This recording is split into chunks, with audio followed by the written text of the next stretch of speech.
Hello everyone, जैसे कि आप देख सकते हैं हमारा आज का जो टॉपिक है वो है मत एंड इंग्लिश में जिसको बोलते हैं डोंट। डू नॉट का शॉर्ट वे होता है डोंट। इसी से रिलेटेड सेंटेंस आपको बताएंगे कि जब हम किसी काम को किसी को नहीं करने के लिए बोलते हैं तो उसको इंग्लिश में किस तरह से हम ट्रांसलेट करेंगे और किस तरह से आपको समझाएंगे हम। ये बहुत इजी तरीका होगा जिससे आपको समझाएंगे। आई होप आपको समझ में भी आएगा और मैं अपनी कोशिश में किसी हद तक कामयाब रहूँगी। तो बहुत इजी तरीके से आपको समझाने की कोशिश करती हूँ। तो शुरू करते हैं बिना किसी देरी के। नंबर 1, कम। कम का मीनिंग होता है आओ। ओके, हमें किसी को बुलाना होता है तो हम बोलेंगे कम।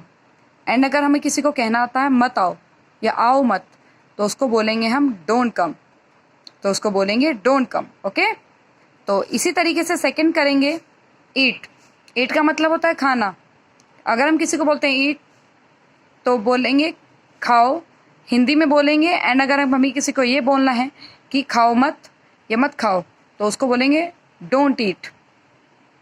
And third is shout. Shout का मतलब होता है चिल्लाना। अगर हम किसी को बोलते हैं चिल्लाओ तो बोलेंगे शाउट। एंड अगर किसी को बोलते हैं चिल्लाओ मत तो बोलेंगे डोंट शाउट। ये जो मत लगा है इसके लिए हमने डोंट लगाया है। Number 4, worry.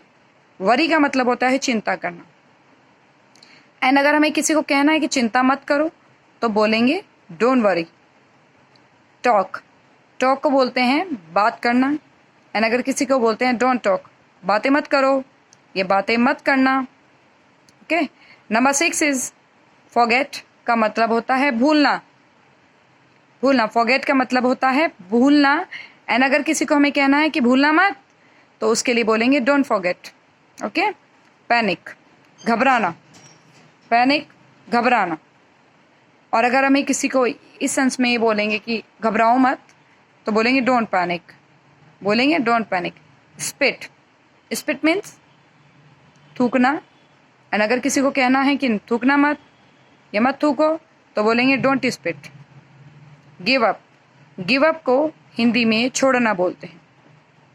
गिव अप को हिंदी में छोड़ना बोलते हैं। एंड अगर किसी को कहना है कि छोड़ना मत तो बोलेंगे don't give up. Don't give up. Waste. Waste का मतलब होता है बेकार करना। एंड अगर बोलेंगे डोंट वेस्ट तो इसका मतलब होता है बेकार मत करना। अपसेट। अब देखिए यहाँ पर एक ट्विस्ट है। अपसेट, उदास। तो हमारा यहाँ पर सेंटेंस आया है डोंट बी अपसेट, उदास मत होना। तो ये बी क्यों आया है? ये बी इसलिए आया है तो हमारे कोई एहसास होता है, हमारी कोई फीलिंग्स होती हैं, उनसे जुड़ी चीज़ें, हमारा मूड होता है, उनसे जुड़ी चीज़ों के लिए हम लगाते हैं बी। डू नॉट के बाद बी लगाएंगे। डू नॉट के बाद हम लगाएंगे बी। जैसे गुस्सा होना, उदास होना, इमोशनल होना, इन सब चीज़ों के में डू नॉट के बाद डोंट के बाद बी लगाएंगे और उसके बाद उसका हिंदी रूपांतरण इंग्लिश रूपांतरण। तो अपसेट का मतलब हुआ उदास होना। अगर हमें किसी को कहना है उदास मत होना तो बोलेंगे डोंट बी अपसेट। एंड इसी तरीके से एंग्री। एंग्री का मतलब होता है गुस्सा। एंड अगर किसी को बोलना है गुस्सा मत होना तो बोलेंगे डोंट बी एंग्री।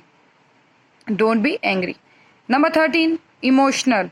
इमोशनल का मतलब होता है भावुक होना।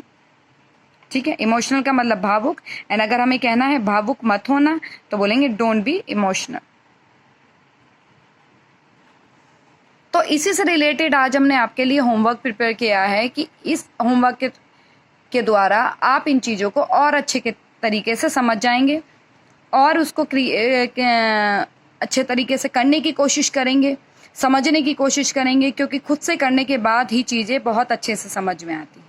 तो उसी के लिए मैंने आपके लिए होमवर्क रेडी किया है। तो एग्जाम्पल बता देती हूँ किस तरीके से करना है।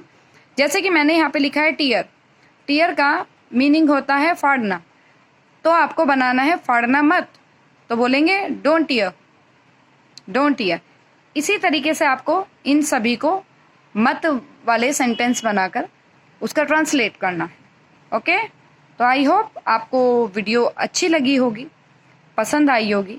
अगर आपको वीडियो अच्छी लगी है, पसंद आई है तो लाइक, शेयर एंड सब्सक्राइब जरूर करें।